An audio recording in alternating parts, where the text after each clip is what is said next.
Hi friends, నేను మీ రాచూరు సాయిని మళ్ళీ వచ్చేసాను. శ్రీశైలం ఫ్యామిలీస్తో వెళ్ళి అని చెప్పాను కదా, కిందకైతే పాతాళగంగకి అయితే వెళ్ళాలనుకున్నాం అనమాట. ఇదిగోండి టికెట్ తీసుకొని రోప్వే దగ్గరికి వచ్చేసామన్నమాట. రోప్వే ఎక్కి చిన్నగా నిదానంగా కిందకి వెళ్ళిపోవాలి. స్టార్ట్ అయింది ఫ్రెండ్స్. శ్రీశైలం అయితే మాత్రం నదిలో అయితే నీళ్ళు అయితే అసలు లేవు, సరిగా లేవు, చాలా తక్కువ ఉన్నాయి. గ్రీనరీ కూడా లేదనమాట అసలు. కాకపోతే ఎక్స్పీరియన్స్ చేయాలి, పిల్లలందరూ అడుగుతున్నారని చెప్పేసి రోప్వే ఎక్కైతే మాత్రం పాతాళగంగకి వెళ్ళాము. చాలామంది అయితే చెప్పారు నీళ్ళు లేవు, మెయింటెనెన్స్ కూడా సరిగా లేదని చెప్పేసి. సరే వెళ్ళాం కదా అని చెప్పేసి చూద్దామని చెప్పేసి డిసైడ్ అయ్యామన్నమాట. పిల్లలైతే బాగున్నారు కానీ మాకైతే ఎందుకు అంత సాటిస్ఫాక్షన్ లేదు. చూడండి, అదిగోండి ఒక బ్యాచ్ పైకి వెళ్తుంటే మనం ఒక బ్యాచ్ అనమాట కిందకు వస్తున్నమాట, రౌండ్ క్లాక్ అనమాట. అర్థమైందా? ఇదిగోండి ఆటోలో కూడా కిందకి వెళ్ళేదానికి అవకాశం ఉంటుంది, కానీ సేఫెస్ట్ అనేది ముఖ్యం కాబట్టి రోప్వేలో వచ్చేసాము. కిందకైతే వచ్చేస్తున్నాం అనమాట.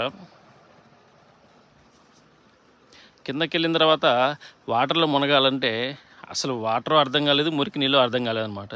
అందరూ అక్కడే మునుగుతూ ఉన్నారు, వస్తూ ఉన్నారు, కానీ నా వల్ల అయితే కాలేదు.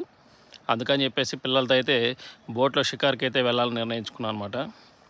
ఇదిగోండి మెయింటెనెన్స్ అయితే అస్సలు లేదండి, ఎందుకో నాకు అర్థం కాలేదు. శ్రీశైలం దేవస్థానం దగ్గర సూపర్ మెయింటెనెన్స్, ఈ పాతాళగంగలో మాత్రం వరస్ట్ మెయింటెనెన్స్ అనమాట.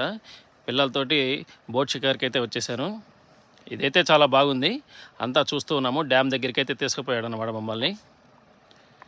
ఈ ట్రిప్ మొత్తం మీద కొద్దిగా సాటిస్ఫాక్షన్ ఏదైనా ఉందంటే ఈ టిఫిన్ అనమాట. చిన్న హోటల్ అయినా కూడా టేస్ట్ అయితే చాలా బాగుంది.